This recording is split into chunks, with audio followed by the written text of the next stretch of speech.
আসসালামু আলাইকুম এভরিওয়ান, কেমন আছেন সবাই? আশা করছি সকলেই আল্লাহর রহমতে ভালো আছেন। আমরাও আলহামদুলিল্লাহ ভালো আছি। আজকে হচ্ছে ফ্রাইডে, তো ছুটির দিন। সকালেই ঘুম থেকে উঠে এই তো আমি সকালে রান্না বসাতে এসেছি।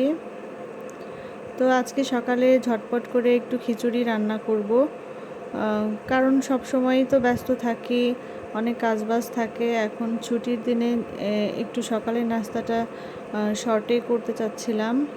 তো আমি খাবার বসিয়ে দিয়েছি একটা প্রেসার কুকারে, আর এখানে একটু তরকারি জাল করে নিচ্ছি। রাতে মুরগির মাংস ছিল একটু। দেখতেই পাচ্ছেন কিচেনটা অনেক বেশি অপরিষ্কার হয়ে আছে, অনেকগুলো থালা বাসন জমেছে। তো কিছু থালা বাসন আমি নিজে ধুবো, আর কিছু রাইনা আপার জন্য রেখে দিব, উনি এসে ধুবে।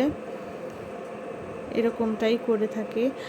আর আরেকটা প্রেসার কুকারে ছেলের জন্য একটু খিচুড়ি আলাদা করে বসাবো।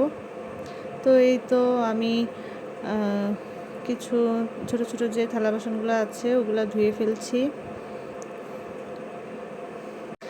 আমরা যারা কর্মজীবী মেয়েরা আছি, বাইরে কাজ করি, তাদের আসলে সংসার, সন্তান, বাইরেটা সব কিছুই একইভাবে একই হাতে সামলাতে হয়।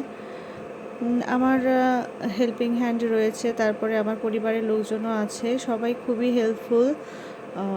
এমনি দিন আমার দুপুরে রান্নাবান্না থাকে না, তো শুধু সকালে রান্নাটাই করি। তো ছুটির দিনে আমি সারাদিনই প্রায় ব্যস্ত থাকি। এখন আমি একটু সিঙ্কটাও পরিষ্কার করে নিব, চুলাটাও মাজতে হবে। এটা ইউটিউবে আমার সেকেন্ড ভিডিও।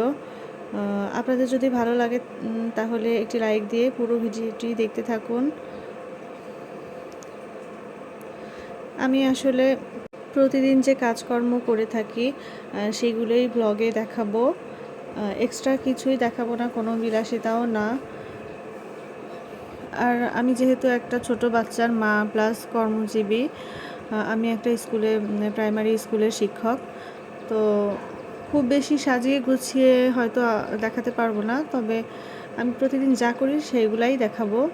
এই যে এখানে আমাদের কিছু রুম বাড়ানো হচ্ছে বাসায়, কিচেন করা হবে, আর কয়েকটা রুম, ডাইনিং, 2টা রুম। আমি বাসার পিছন সাইডে চলে আসলাম। আমাদের একটা মুরগির খোপ আছে, 2টা মোরগ মুরগি আছে। অনেকগুলাই ছিল, তবে বিভিন্ন কারণে সেগুলো এখন আর নেই। এখন একটু এলোমেলো আছে, এরপরে বাসার কাজটা শেষ হয়ে গেলে সব কিছু ঠিক হয়ে যাবে। এই তো আমার ছেলের জন্য রান্না হয়ে গিয়েছে, আর এখানে আমি নিজের জন্য সকালবেলা যে পানিটা খাই ওইটা রেডি করছি। আমি একটু পিঙ্ক সল্ট, তারপর চিয়া সিড দিয়ে পানি খাওয়ার চেষ্টা করছি। এমনি দিন অনেক সময়ই আমি টাইম পাই না, একটু পানি খাওয়ারও সময় থাকে না। আজকে ছুটির দিন, সময় আছে হাতে অনেক, এই জন্যই। রাতে দুধ ছিল, ওইটাও গরম করে নিলাম। এখন ছেলেটার ফিডার পরিষ্কার করে একটু গরম পানি ভিতরে ফুটিয়ে নিব। ফুটিয়ে না, পানিটা গরম হওয়া অবধি রেখে তারপরে আমি এটা ভিজিয়ে রাখবো। পানিটা গরম হয়ে গিয়েছে, এখন চুলাটা বন্ধ করে আমি বেলকনিতে চলে আসলাম। এখানে একটু রিল্যাক্সের সাথে পানি খাবো। এটা আমার বেডরুমের পাশের বেলকনি। কিছু গাছ আছে, আরও গাছ আমার বাড়ানোর ইচ্ছা আছে। এখানে একটা টবে আমার আলু গাছ এমনিতেই হয়েছে, তো আমি সেইটাকে গ্রিলের সাথে ঝুলিয়ে দিয়েছি। একটা বাবুই পাখির বাসাও, রিয়েল বাসা এনেছি। এই যে দেখুন, মজার বিষয়, কয়েকটা আলু ধরেছে। আমার যদিও এটা খেতে পছন্দ না, তারপরে নিজের গাছের আলু খুব ভালো লাগছে আমার দেখে। দেখা যাক কতগুলো ধরে, আপনাদের সাথে অবশ্যই শেয়ার করব।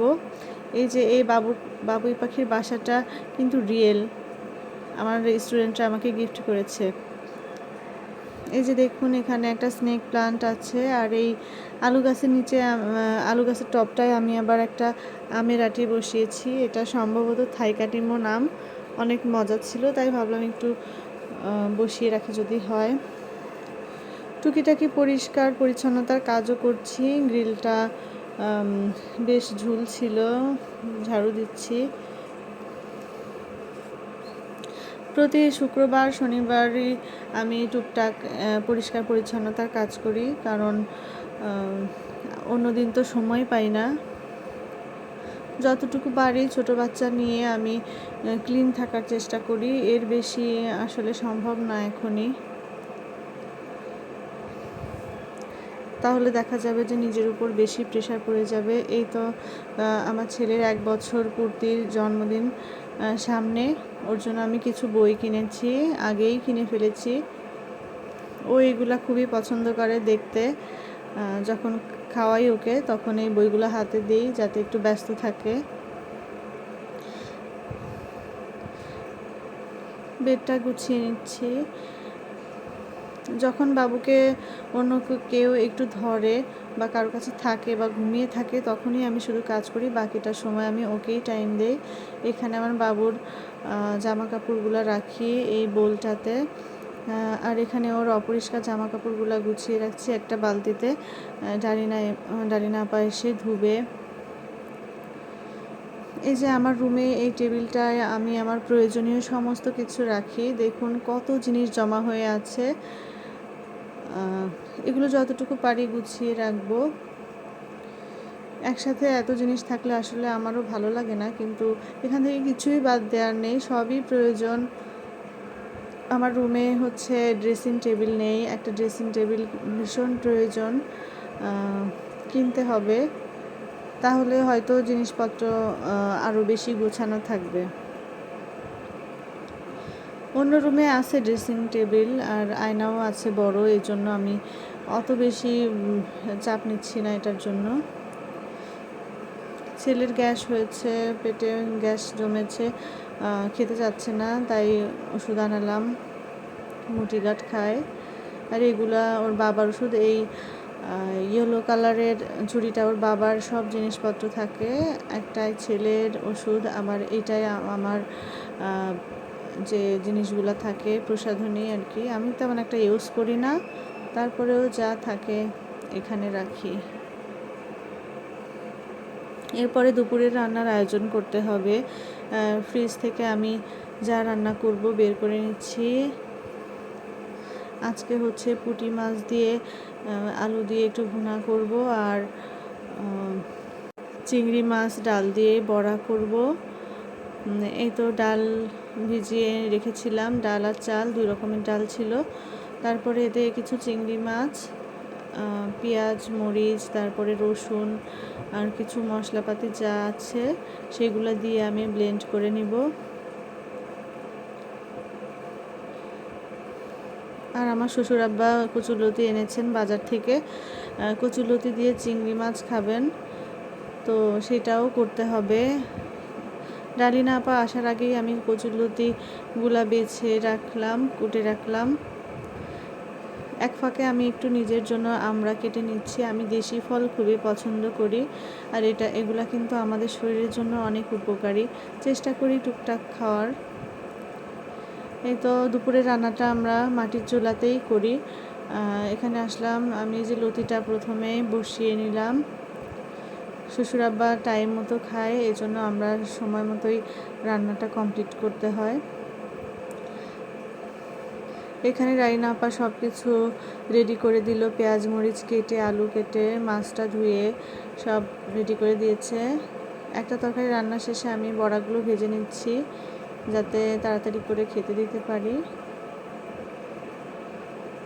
এই চিংড়ির বড়া আমার শাশুড়ি মা খুবই ভালো বানান, এত মজা হয়, আমার হাতে কিন্তু এত ভালো হয় না, তারপরেও ভালোই হয়েছে, সবাই বলেছে খেয়ে।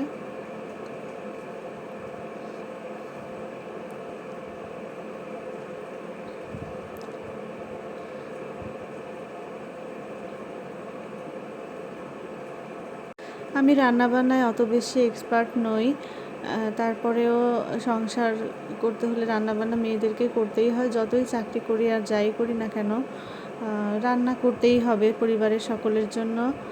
তো শিখছি, তারপরে মোটামুটি পারি আর কি, ভালোই হয়, খারাপ হয় না। তারপরে আর কোনো কাজকর্ম ছিল না, খাওয়া দাওয়া শেষে রেস্ট নিয়েছি। এই তো সন্ধ্যাবেলা ছেলের জন্য আরেকটু খাবার বসিয়েছি, ভাত আর কুমড়া, আর আমি নিজের জন্য একটু চা বিস্কিট নিয়ে বসলাম। একটু মাঝে মাঝে নিজের জন্য সময় রাখা উচিত আমাদের সকলেরই, এতে কিন্তু মন মাইন্ড ফ্রেশ থাকে, ভালো লাগে নিজের কাছে, কাজ করার আরও দ্বিগুণ উৎসাহ বাড়ে। তো আজকের মতো এ পর্যন্তই। সকলে ভালো থাকবেন, সুস্থ থাকবেন, আমাদের জন্য দোয়া করবেন। আল্লাহ হাফেজ।